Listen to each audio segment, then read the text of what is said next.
El asesinato del funcionario de Puerto Vallarta y consejero nacional de Morena, incluso precandidato a gobernador por ese partido en Jalisco, Salvador Llamas, ha conmocionado a ese estado, pero también parece haber puesto a descubierto una trama de complicidades entre autoridades locales y el crimen organizado. Por supuesto, el tema va mucho más allá. Se supone que la célula que organizó este atentado, dicen las autoridades, es la misma que tramó el asesinato del exgobernador Jorge Aristóteles Sandoval y la del atentado en la Ciudad de México contra el secretario de Seguridad Omar García Harfuch.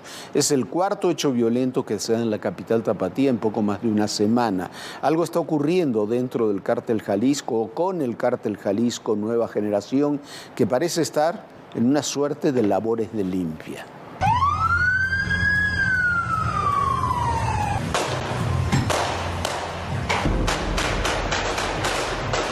El asesinato de Salvador Llamas Urbina, consejero nacional de Morena y funcionario de primer nivel en Puerto Vallarta, fue un ataque planeado por la delincuencia organizada. Es una agresión totalmente diseñada, orquestada.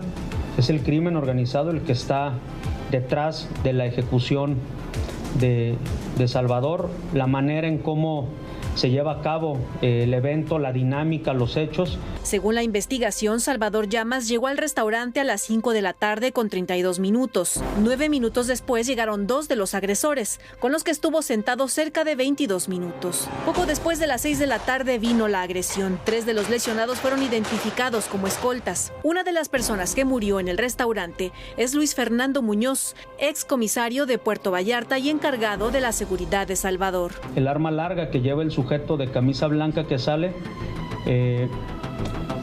corresponde, todo indica, a el arma con la que entra el excomisario, y después de la agresión y de que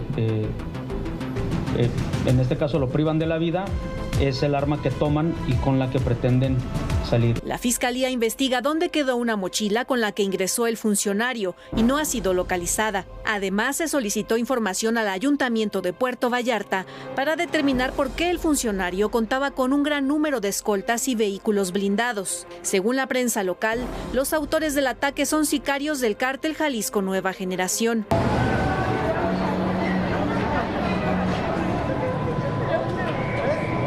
En diciembre de 2018 fue asesinado en un bar de Vallarta el exgobernador Aristóteles Sandoval, en un crimen al que también se vinculó al Cártel Jalisco. Lo cierto es que los hechos violentos no cesan en el estado.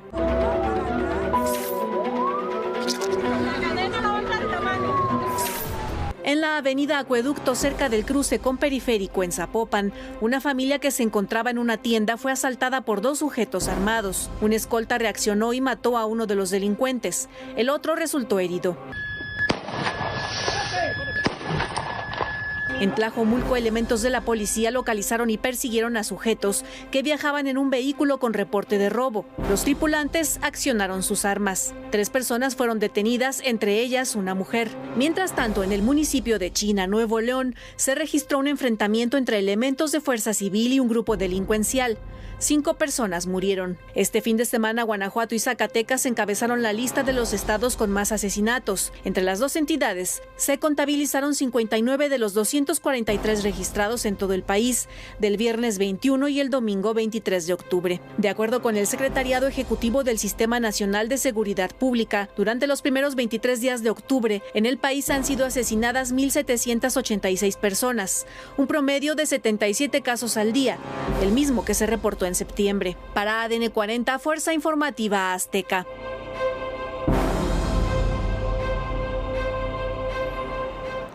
$243 asesinatos en este fin de semana, otro de los fines de semana más violentos que ha habido en mucho tiempo. Pero bueno, esto que está ocurriendo en Jalisco hay que prestarle toda la atención del mundo, porque algo está ocurriendo en Jalisco grave, algo está ocurriendo en particular dentro, fuera o con el Cártel Jalisco Nueva Generación, por la sucesión de hechos violentos que lo involucran y el tipo de hechos violentos. Los ajustes de cuentas, los ataques a políticos, algo sucede en Jalisco, vamos a tratar de averiguarlo, se lo vamos a tratar de contar, pero por lo pronto tome usted nota, algo extraño, muy extraño, está sucediendo ahí en Jalisco. Bueno, y mientras tanto, otro hecho que conmovió a Ciudad Caborca y bueno, a todo el país fue el asesinato saliendo del templo donde se había realizado su boda de un joven empresario. Podemos ver las imágenes de la novia con el vestido manchado de sangre que en verdad te parte el corazón. Este empresario no tenía la menor relación con grupos criminales porque ahora el fiscal del estado ha dicho que confundieron a este hombre con otro hombre que sí está involucrado con el crimen organizado y que también se casaba ese día. Era Marco Antonio González Contreras. Tenía 32 años y la noche del sábado 22 de octubre se casaría. Sin embargo, afuera de la iglesia La Candelaria, en Caborca, Sonora, un hombre se le acercó y le disparó en varias ocasiones. Una boda se iba a llevar a cabo y fueron atacados a balazos en la puerta del templo de Nuestra Señora de la Candelaria. Hay 20 minutos nos dicen que tienen clamando los familiares por una ambulancia, 20 minutos clamando por una ambulancia y que no llegaba. Y lo que vemos aquí es un caos. Hay personas que están tratando de ser auxiliadas, que parece ser que es uno de los encargados, que es una persona que no podemos enfocar obviamente directamente, pero vemos a la novia, vemos a la novia. El novio quedó tendido en el piso, mientras su futura esposa permanecía junto a él sin comprender lo que ocurría. Las imágenes captadas por personas que transitaban por el lugar y por algunos invitados muestran a la novia con su vestido manchado de sangre mientras paramédicos intentan reanimar a la víctima. Y vemos allá al fondo los elementos de Cruz Roja que antes de ser trasladado a esta persona lo están tratando de reanimar con lo que es el RCP, el radio, el cardiopulmonar. El servicio de emergencia tardó 20 minutos en llegar. De acuerdo con las investigaciones, se trató de un ataque planeado, pero al parecer, el novio no era el verdadero blanco. Fue confundido con otro hombre que también se casaría ese día, pero en otra ciudad. La hermana del novio, Michelle Adriana, de 23 años, resultó herida, pero es reportada fuera de peligro. La Fiscalía de Sonora reveló que hasta el momento ha realizado entrevistas a testigos y sigue tras la pista de los delincuentes. Detalló que no descarta ninguna línea de investigación y que realiza todos los peritajes de criminalística y balística de campo necesarios, a fin de esclarecer plenamente los hechos y dar con los responsables. Marco era ingeniero en sistemas de cómputo, originario de Durango con residencia en Guadalajara, Jalisco, mientras que la novia era originaria de Caborca, una familia de abogados reconocida en la zona. Habían esperado un año para llevar a cabo la boda religiosa. Marco había llegado ese mismo sábado por la mañana a Caborca, junto con sus padres. Hay que ponerle un nombre, un rostro. Y que vienen todas las demandas internacionales. Una ciudad tan complicada como es la Ciudad de México. Ya llegamos a Aguililla, esta ciudad, la entrada a la Tierra Caliente.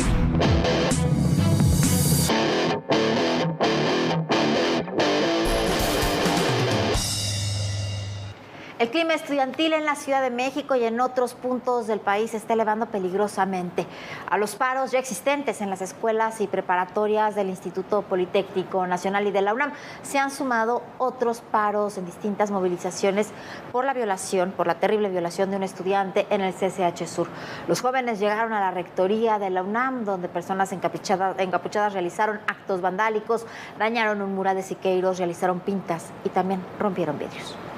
En ese desastre que son las universidades del bienestar Benito Juárez, se suceden las demandas de todo tipo, desde por la falta de planteles hasta de profesores, sumados a que hay carreras que no existen y edificios que cuando existen literalmente están en la miseria. Y ahí se van miles de millones de pesos que podrían servir también para mejorar las universidades públicas del país.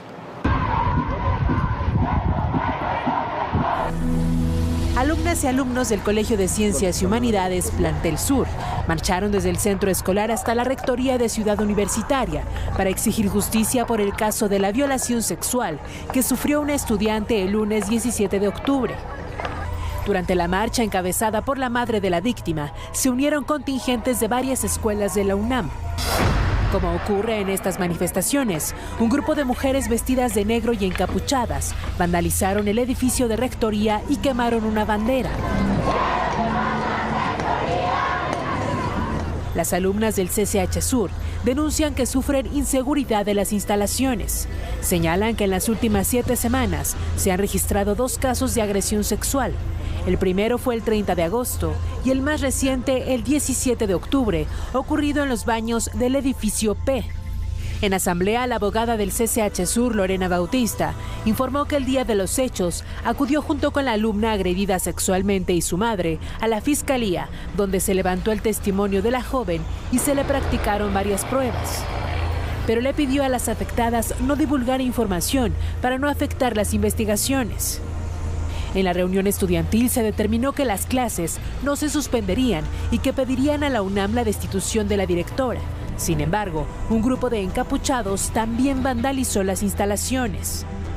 Desde hace unos días, 6 planteles de la UNAM realizaron paro de labores por distintos motivos. A ellos se sumaron 8 del Instituto Politécnico Nacional, quienes exigen parar el acoso escolar. Mientras tanto, estudiantes de medicina se manifiestan todos los días para que autoridades retiren los cargos en contra de Fernando Agustín Villalobos, médico interno de pregrado del Hospital Regional 1 de Octubre del ISSSTE. El médico egresado del Instituto Politécnico Nacional fue detenido acusado de sustraer material de la institución de salud. Pese a que el jueves fue liberado, estudiantes de varias universidades se han unido al movimiento para denunciar falta de protección y garantía para los médicos en formación. En tanto, estudiantes de las Universidades para el Bienestar Benito Juárez se manifiestan para denunciar la carencia de planteles, falta de maestros y deficiencia de recursos materiales. Señalan que a más de 3 años de iniciar clases, aún estudian en salones prestados y que a varios alumnos no les han entregado su título. Bueno, y sobre el caso del CCH Sur, la máxima casa de estudios, a través de un comunicado, ha detallado que siempre ha sido sensible y respetuosa ante la protesta pacífica de las universitarias. Sin embargo, ha dicho ejercer la violencia con tanta brutalidad cuando se dice estar en contra de esa violencia es un contrasentido. Señaló que no rehúye las demandas, pero que la única vía de tratarlas es el diálogo. La universidad reprobó la agresión sexual cometida contra la alumna del CCH Sur y reiteró su colaboración con las autoridades en este caso. Mire, lo que sí es cierto es que cada vez que se va acercando un fin de sexenio, la temperatura universitaria, por muchas razones, va subiendo, y cuando coinciden además la sucesión en la universidad con la designación de candidatos para la elección, esa temperatura del clima universitario sube aún más. Y si a eso le sumamos los recortes, la austeridad, la violencia, las agresiones sexuales, tenemos el caldo de cultivo perfecto para tener una crisis. No hay una crisis todavía, pero hay que prestarle toda la atención y atender sus causas, porque cuidando los efectos solamente no se va a evitar. El ex procurador general de la República, Jesús Murillo Caram, permanece en terapia intensiva dentro del Instituto Nacional de Cardiología en la Ciudad de México. El 19 de octubre fue trasladado del reclusorio norte al hospital de Xojo para una revisión de rutina. Ahí los médicos determinaron que era necesario intervenirlo quirúrgicamente para un mejor flujo sanguíneo. El exfuncionario está detenido desde el pasado 24 de agosto por el caso Ayotzinapa. Y la Fiscalía General de la República no ejercerá acción penal. Esto es una nota muy importante, parece menor, pero es muy importante.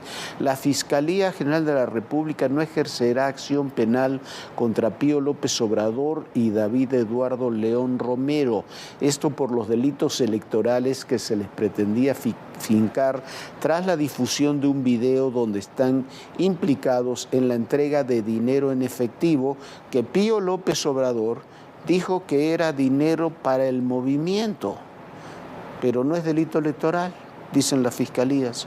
Se espera que en las próximas horas el Consejo de la Judicatura Federal o la Fiscalía General de la República notifiquen de los hechos.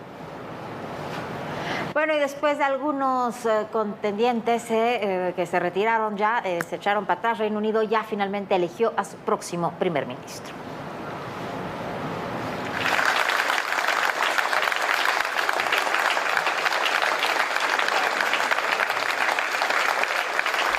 Así fue como miembros del Partido Conservador recibieron a Rishi Sunak en las oficinas centrales del partido en Londres. Good afternoon.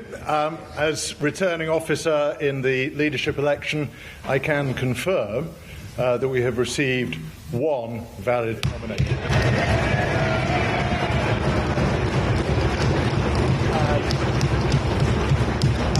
Rishi Sunak is therefore elected as leader of the Conservative. La líder de la Cámara de los Comunes, Penny Mordaunt, y el ex primer ministro Boris Johnson anunciaron su retiro al recibir pocas nominaciones de los miembros del Parlamento. La ex ministra de Defensa llamó a la unidad dentro del partido minutos antes de que se hiciera el anuncio oficial de Sunak como candidato único a nuevo premier y líder conservador. El domingo por la noche, el ex primer ministro Boris Johnson aseguró que no contendería para regresar al número 10 de Downing Street. En su primer mensaje, Sunak habló de Liz Truss y de la oportunidad que tiene en puerta. She has led with dignity and grace through a time of great change and under exceptionally difficult circumstances, both at home and abroad. I am humbled and honoured to have the support of my parliamentary colleagues and to be elected as leader of the Conservative and Unionist Party. It is the greatest privilege of my life to be able to serve the party I love and give back to the country I owe so much to. The United Kingdom is a great country, but there is no doubt we face a profound economic challenge. Rishi Sunak, quien fue ministro de Hacienda y secretario del Tesoro, participó en los comicios donde Liz Truss fue elegida primera ministra luego de la dimisión de Johnson el verano pasado.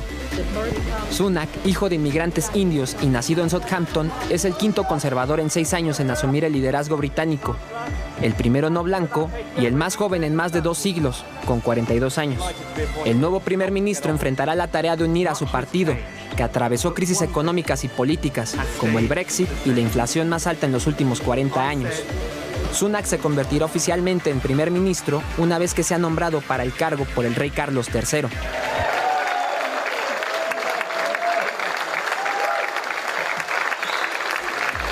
Para ADN 40, Cristian Arrieta, Fuerza Informativa Sur.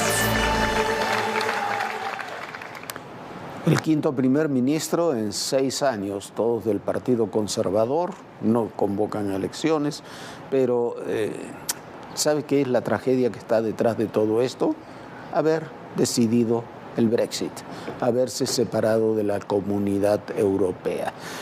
En los hechos hay 2 nuevos presidentes o 2 nuevos mandatarios, uno de un poder menguante y otro que asume su tercer mandato de un poder más que emergente.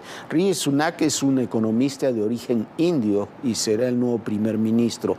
Vea usted este video de su campaña que lo describe, se autodescribe perfectamente. Let me tell you a story about a young woman almost a lifetime ago who boarded a plane armed with hope for a better life and the love of her family.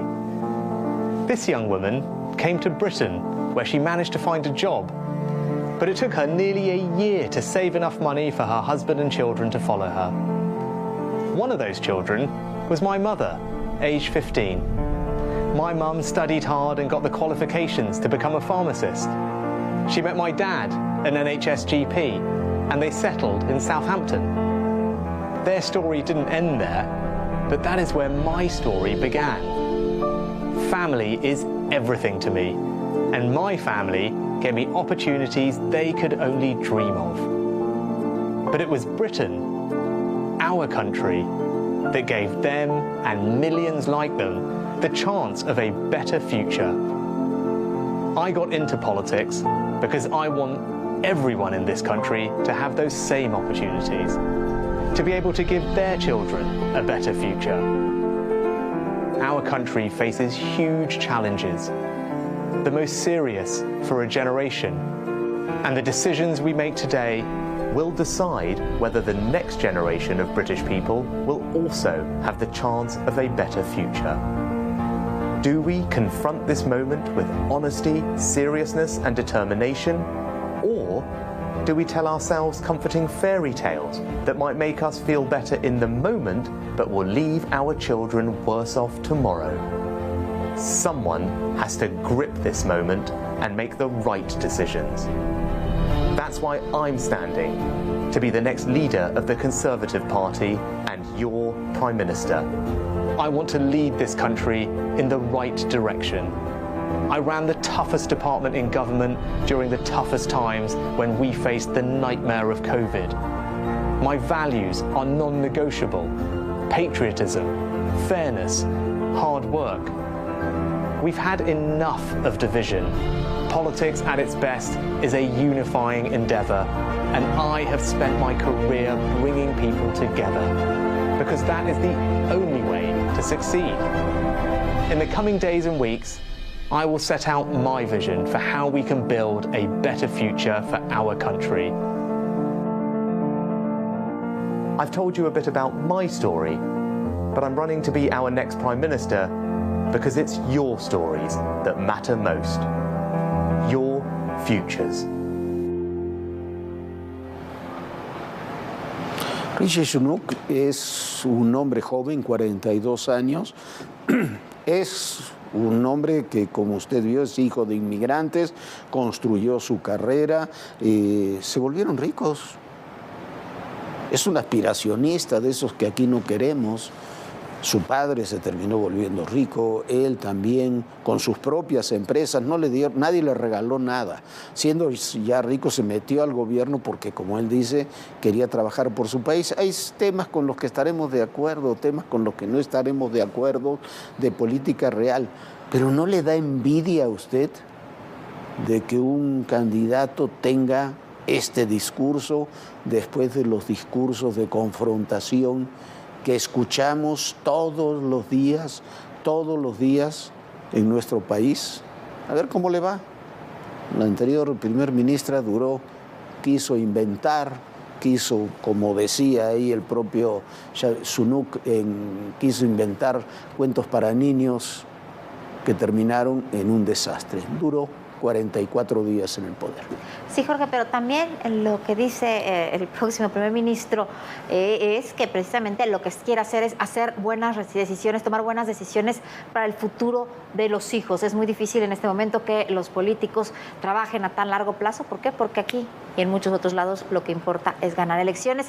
Y vea usted, y al finalizar el Congreso del Partido Comunista de China, Xi Jinping se ha convertido en el presidente más poderoso desde Mao Zedong. No solo conservará el poder por lo menos hasta el 2032, sino que además limpió a los órganos de dirección del partido de todos sus adversarios internos, incluyendo al anterior presidente, que fue retirado de la reunión de una forma ignominiosa. El presidente Xi Jinping ratificó su liderazgo. Este fin de semana concluyó el Congreso del Partido Comunista celebrado en Beijing. Xi Jinping permanecerá al frente del partido por un tercer periodo consecutivo. Fue elegido nuevamente como secretario general y designado como jefe de la Comisión Central Militar. El líder de 69 años tiene prácticamente asegurada su designación como presidente, que se anunciará formalmente en las sesiones legislativas anuales de marzo. Además, aprobó un profundo reacomodo en el poder, con ello colocó a sus hombres de mayor confianza en los 7 cargos de mayor influencia en China, como ocurrió con el ex líder partidario de Shanghái, Li Qiang, un confidente de Xi Jinping que ascendió al puesto número 2, con lo cual podría ser nominado primer ministro. Y también consiguió la renuncia de varios rivales, entre ellos el expresidente chino Hu Jintao, de 79 años, predecesor del presidente, quien fue escoltado para que dejara la ceremonia de clausura del Congreso del Partido Comunista. Estaba sentado a la izquierda del mandatario cuando 2 asistentes lo sacaron. Luego de este Congreso del Partido Comunista, Xi Jinping afianzó su posición como el líder más influyente de China desde el fundador Mao Zedong. China no solo apunta a la modernización de sus más de 1.400 millones de habitantes, sino del partido. Una de las características de su gobierno es subordinar las metas económicas al cumplimiento de objetivos políticos y geopolíticos. Pone límites al poder de los multimillonarios, pues el Partido Comunista es más importante que cualquier empresa. Las directrices del gobierno están por encima de las leyes del mercado y ningún empresario puede hacer sombra al mandatario. Bueno, Xi Jinping se ha transformado, es uno de los hombres más poderosos del mundo y seguramente debe haber pocos mandatarios, ni siquiera Vladimir Putin, que tengan tal concentración de poder como tiene este hombre y como logró consolidar a partir de este mandato que le dio el Congreso del partido. No fue indoloro, se deshizo de todos sus adversarios internos, criticó a todos sus antecesores. Acabó en los hechos con el periodo de Deng Xiaoping, que fue el que logró la China moderna, esta China de enormes cantidades de inversiones, de empresas muy pujantes, de un desarrollo arrollador. Ahora promete conservarlo, por supuesto, pero mucho más controlado por el propio Partido Comunista. A ver cómo le va. Por lo pronto, promete quedarse en el poder por muchos años más. A ver qué tal. Y bueno, ya nos vamos, pero lo invitamos a que se una a nuestras redes sociales. Puede consultar los contenidos de Todo Personal, como siempre le cuento, en nuestro canal de YouTube. Es muy fácil, aquí en ADN 40, escanea el símbolo QR y lo lleva directamente a revisar todos los contenidos. Descanse, sueñe bonito y por supuesto tenemos una cita muy puntual aquí a las 11 de la noche mañana. Bonita noche, Jorge. Bonita noche, Viviana, y recuerden, el poder y en la política todo, pero absolutamente todo es personal. Gracias.